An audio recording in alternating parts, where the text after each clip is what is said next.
Olá pessoal do Sadleges, aqui com vocês novamente, Deva Ferreira, e nós vamos entrar em uma nova playlist que é sobre introdução ao estudo do direito. Vamos abordar alguns assuntos e vai ser vídeos bem curtos para vocês poderem entenderem melhor. Eu vou dar início aqui a modo de resolução de conflitos.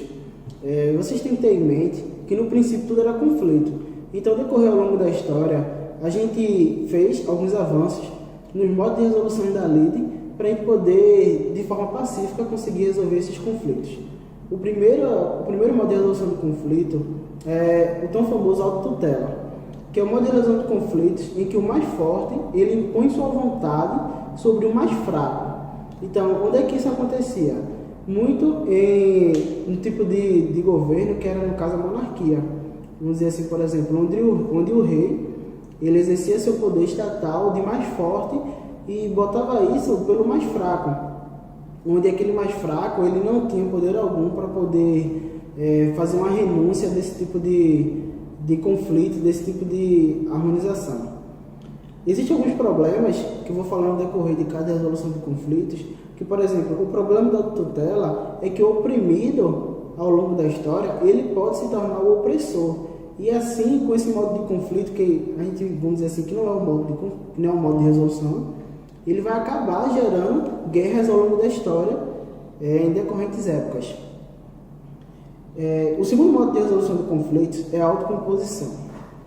A autocomposição, ela já veio, vamos dizer assim, que na Revolução Francesa, onde existiam vários tipos de contratos, e o Estado ele se abstinha dessa resolução pacífica de contratos, onde as partes elas harmonicamente iam se encaixando e colocando as suas vontades. Só que o que acontecia? Existia uma igualdade formal, onde dava para perceber, por um lado de fora, um olhar externo, em que as partes elas eram iguais.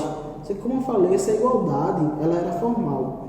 Então, quando a gente realmente ia ver essa resolução de conflitos, ela não era harmônica, e sim ela tinha suas desigualdades, onde o mais fraco a gente não conseguia ver de forma externa e o mais forte acabava acomodando suas vontades sobre ela.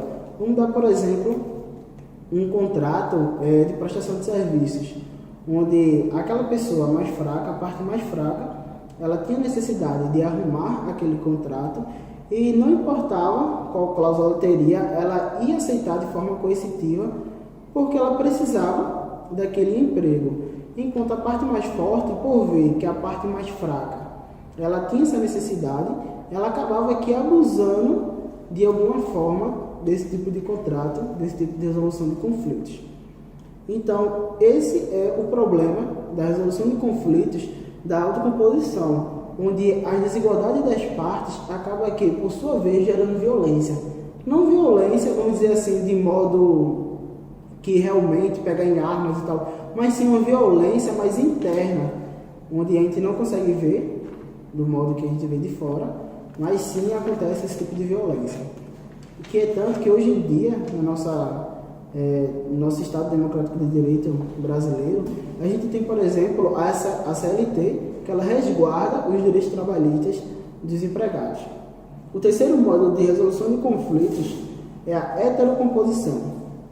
Heterocomposição é uma resolução de conflitos onde um terceiro intermediador, um terceiro julgador, ele vem de forma neutra para poder resolver o conflito entre as duas partes.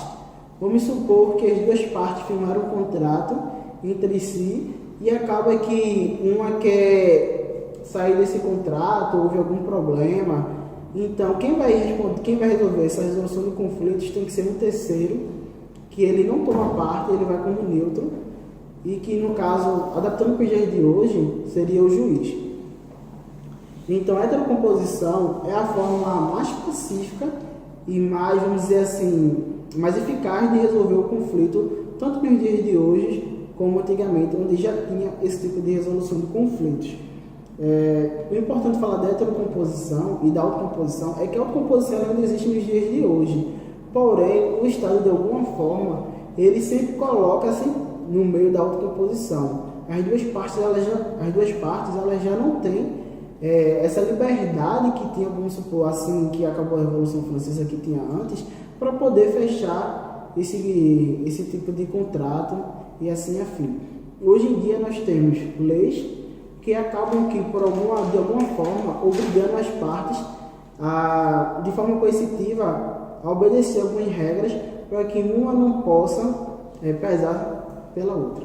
Então nós fechamos a aula com esses modos de resolução de conflito. Espero que vocês tenham gostado. Deixa o like, se inscreva no canal e o pesadelo continua.